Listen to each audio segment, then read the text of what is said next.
Hi, kids. You're going to be learning about the Constitution in school this week.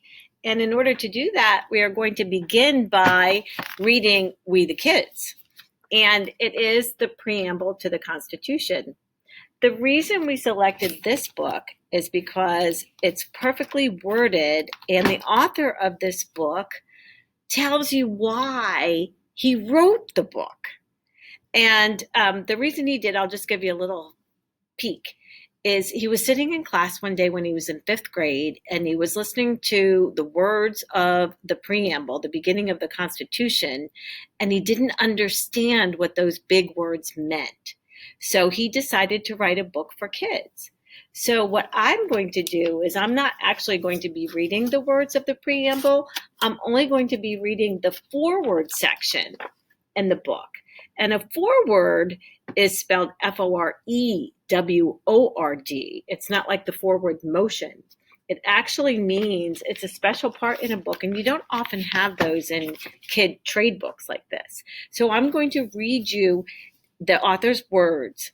And once again, it's going to tell you why he wrote this book. So here we go. Big words, big ideas. The first time I was forced to think about the Constitution was in fifth grade. President's Day was coming up, and my teacher, Mrs. Baldwin, wanted to talk about big ideas, stuff like freedom, liberty, founding fathers, presidents. I sat doodling a picture of George Washington riding the red 27-inch Johnny Ginger Mountain Ranger bike that I had hoped to get for my next birthday. So he was doodling like many kids do. We, the people of the United States, in order to form a more perfect union, she recited, secure the blessings of liberty to ourselves and our posterity. I remember thinking, man, why couldn't the guys who wrote this just use regular English?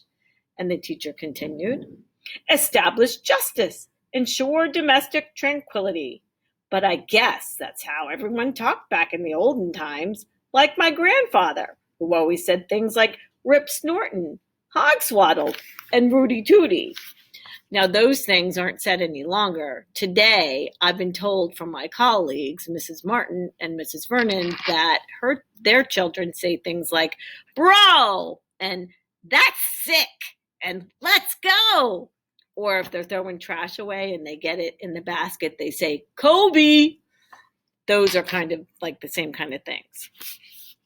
I'm a much older guy now, and I figured out that our Constitution is simply a list of rules and promises written down by people just like you and me. Some were tall, some were short, some were thin, fat, or hairy, and all of them used to be kids.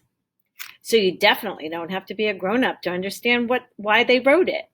For me, the Constitution is a kind of how-to book, showing us ways to have happiness, safety, and comfort.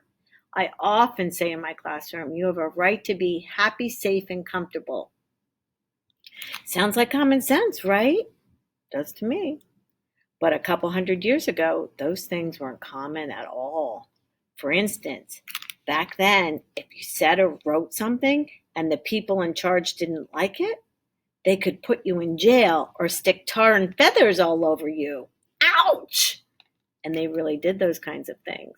And by the way, ouch, that is kind of figurative language. It's a word that makes sound.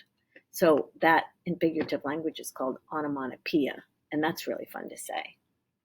Now, even though a lot has changed, if you listen, the rules in our Constitution still make good sense, and tar is used to make highways, and feathers are strictly for the birds.